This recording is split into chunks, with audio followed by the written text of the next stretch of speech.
In the early hours of a July morning, cell phone cameras captured a column of smoke rising from the Ufa refinery more than 1,000 kilometers from the Ukrainian border. It was the second time in the same week.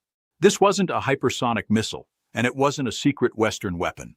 What pierced one of the densest air defense networks ever built was a drone that cost less than a used motorcycle, guided by an algorithm that learned to see without depending on any satellite. What happened in Ufa wasn't an isolated strike.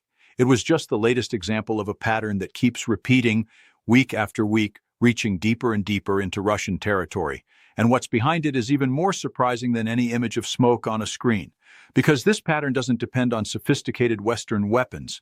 It was born inside Ukraine itself, forged under constant bombardment, and it's rewriting the rules of what a nuclear power can actually protect. The question that remains is simple to ask and hard to answer. How does a smaller country, with an economy battered by war, manage to launch drones thousands of kilometers away, cross one of the densest air defense networks on the planet, and hit targets just a few kilometers from where top Russian officials work every day? The answer comes down to numbers, technology, and above all, a shift in mindset that Russia doesn't seem to have been able to keep up with. Let's start with scale. According to Ukraine's main intelligence directorate, the country now operates long-range systems capable of reaching distances of up to 3,500 kilometers, which puts all of European Russia, part of Western Siberia, and areas extending to the Ural Mountains within striking range. At the start of the war, that range barely exceeded 1,000 kilometers. Multiplying that distance more than threefold in just a few years, under constant bombardment and without the budget of a major power, isn't a technical footnote. It's a structural shift in how this war is being fought. Production has kept pace with that leap. Ukrainian defense companies report producing, on a single assembly line alone, around 200 drones a day, with the capacity to double or triple that number quickly if funding allows. Western estimates suggest Ukraine will manufacture somewhere between 5 and 7 million robotic and autonomous systems this year alone, combining aerial, ground, and naval drones. To put that in perspective, analysts at the Council on Foreign Relations calculate that Ukraine already holds between $25 billion and $40 billion in defense industrial capacity that remains underused simply for lack of capital. But mass production wouldn't mean much if the drones kept falling out of the sky, victims of Russian electronic warfare. And this is where the real secret behind this campaign lies. Russia invested heavily in jamming and spoofing GPS signals, a tactic that has historically been effective at throwing guided munitions off course. Ukraine's answer was simply to stop relying on GPS altogether. Engineers built navigation systems that combine inertial navigation, meaning internal trajectory calculation, with AI-driven visual recognition. The drone compares real-time footage of the terrain captured by a low-cost camera against a stored topographic database.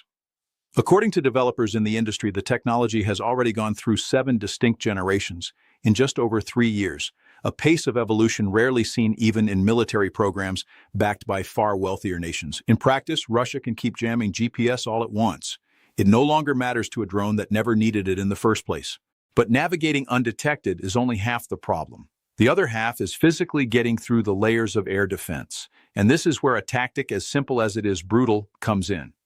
Ukrainian intelligence teams continuously map the positions of Russian radars and the zones of heaviest electronic warfare, plotting flight corridors that thread exactly through that network's blind spots. When those corridors aren't enough, decoy swarms come into play. Civilian or disposable drones carrying little to no explosive payload, launched purely to saturate the radars. The goal isn't to destroy anything. It's to force Russian operators to burn expensive missiles from systems like the Pantsir and the S-400 on low-value targets, revealing in the process the exact position of the batteries that will then be hit by the real armed drones. And the numbers are starting to show the wear from this game of chess. According to Ukraine's security service, something close to 48% of Russia's Pantsir fleet was destroyed or disabled over the course of last year alone.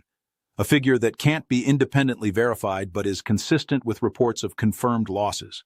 Between March and May of this year, Ukraine's general staff recorded 24 radars damaged in Crimea alone, plus another 25 air defense systems hit in April, including Tor, Buk, Osa, and Pantsir units. Russia responded by trying to reinforce its launchers, boosting ready-to-fire ammunition capacity from 12 to as many as 48 rounds per unit. It's a technological patch. It doesn't solve the underlying problem. Every radar destroyed is one more hole in the coverage, and every hole is one more route open to Ukrainian drones. It's worth understanding why Russian defenses, dense as they are, can't simply stop the bleeding.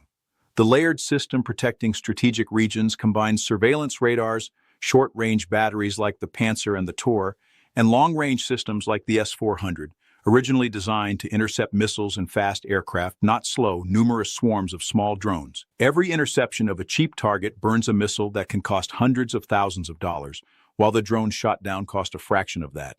Multiplied across hundreds of attacks a month, that cost imbalance is quietly eating away at Russian stockpiles, and no production line, no matter how fast, can replace precision munitions as quickly as Ukraine can launch cheap drones against them.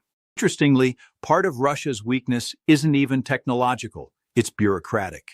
According to reports from Russian military bloggers, themselves Kremlin supporters, mobile teams responsible for shooting down drones over populated areas hesitate to fire, fearing legal liability if the intercepted debris damages civilian property. A defense system that should react in seconds ends up frozen by fear of a lawsuit.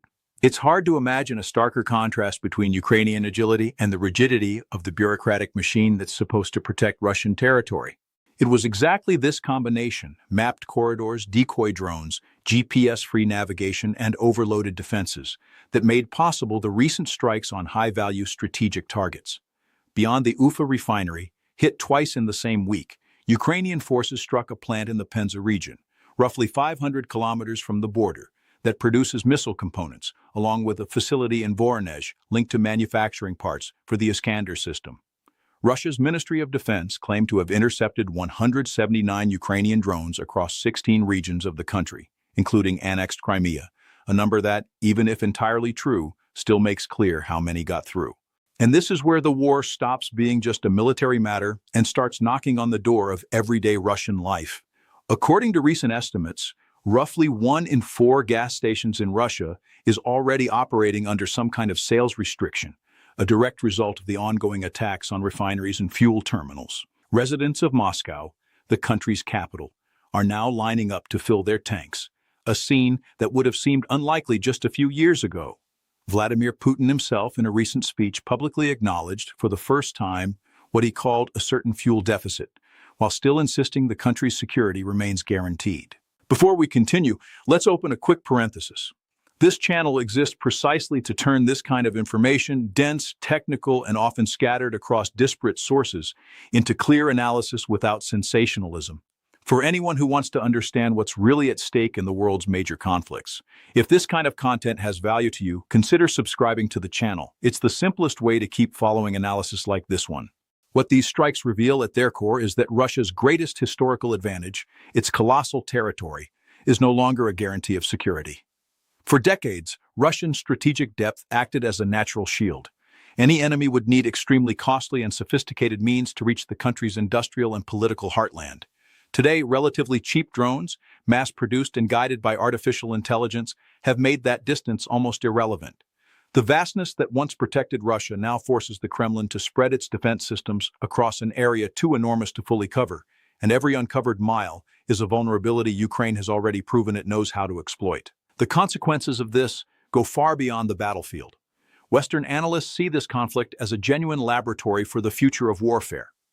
Powers with budgets far smaller than those of major traditional militaries are showing that technological creativity, decentralized production, and autonomous navigation can neutralize billion-dollar defenses. Recent NATO meetings in Brussels addressed exactly this issue, with Western officials acknowledging that Ukraine's experience is redefining what modern air defense even means. It isn't just the skies that have changed. Along the front line, thousands of ground robots now operate, delivering supplies, evacuating the wounded, and in some cases remotely operating weapons, reducing the need to expose soldiers in high-risk areas.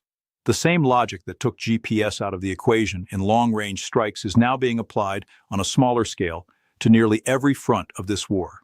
This matters directly to countries that, until recently, felt protected simply by geographic distance or the sheer size of their own territory, Brazil included. The war in Ukraine began, for many observers, as a mismatched fight, a massive army against a country struggling to survive. What the past few months show is very different, an air defense system built over decades being repeatedly pierced by cheap, distributed, and increasingly intelligent technology. The smoke over Ufa wasn't an isolated accident. It was just one more piece of a pattern that keeps repeating, more frequently and more deeply, month after month. So here's a question worth answering in the comments. If the largest territory on Earth can no longer guarantee safety against a swarm of cheap drones, which other country do you think could realistically withstand a similar campaign? And which one wouldn't stand a chance at all?